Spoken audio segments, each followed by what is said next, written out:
Olá, estudante! Eu sou a professora Neta Medeiros e a nossa aula de hoje aqui no Genitap é sobre os folículos ovarianos, o corpo lúteo e o corpo albicans, tá bem?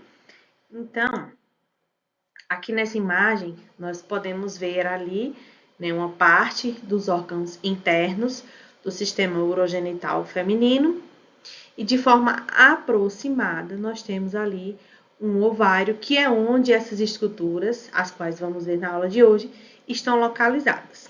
Então, vamos começar pelos folículos ovarianos.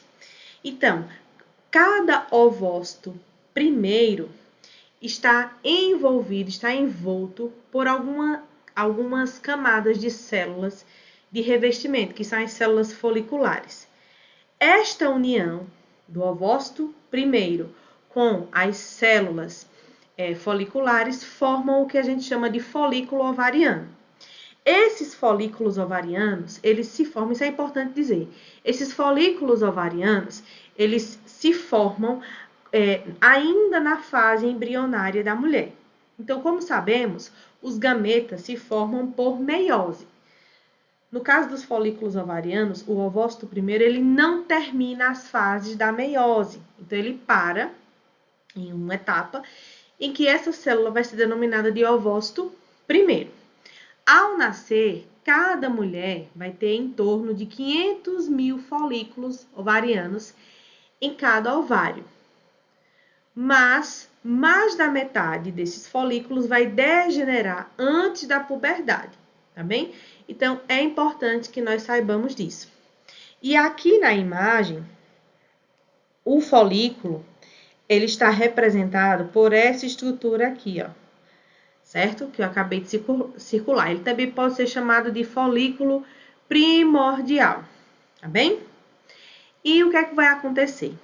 A mulher, ela vai ser estimulada de forma hormonal, e isso nós vamos ver nas videoaulas sobre ciclo menstrual, a maturar esse folículo ovariano, ou seja, ele dar continuidade nas etapas da meiose e em seguida ele ser liberado já na etapa de ovócito 2 ou ovócito secundário, tá bem?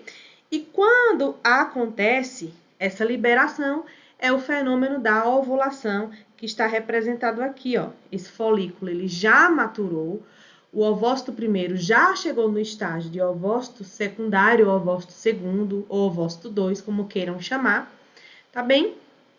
E esse ovócito secundário, como nós sabemos, ele vai fazer o percurso aí nas tubas uterinas até chegar ao útero. Mas ficou algo lá no ovário, certo? E essas células, né, foliculares que estavam envolvendo o ovócito primeiro, que maturou e chegou na fase de ovócito secundário e que foi liberado, né? Essas células que se romperam para liberar esse ovócito secundário vão formar o corpo lúteo, que é essa estrutura aqui, que também pode ser chamada de corpo amarelo.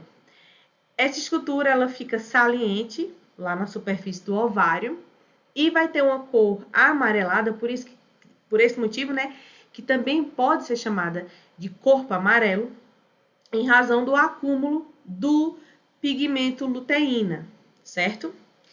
E esse corpo lúteo, né, ele vai produzir e secretar progesterona em maior quantidade e estrógeno em menor quantidade.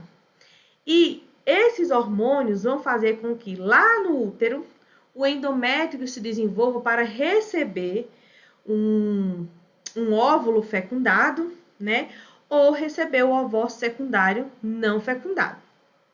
E aí, voltando para o ovário novamente, esse corpo lúteo, ele continua a degenerar e vai chegar na fase aqui, ó, a degeneração está acontecendo aqui, e ele vai chegar na fase de corpo albicans, certo? Que é o remanescente degenerado do corpo lúteo e que, numa situação da mulher não ter engravidado, ele nem vai produzir mais progesterona e nem vai produzir mais estrógeno. Ele vai ser como se fosse uma, abre aspas, cicatriz lá no ovário, tá bem?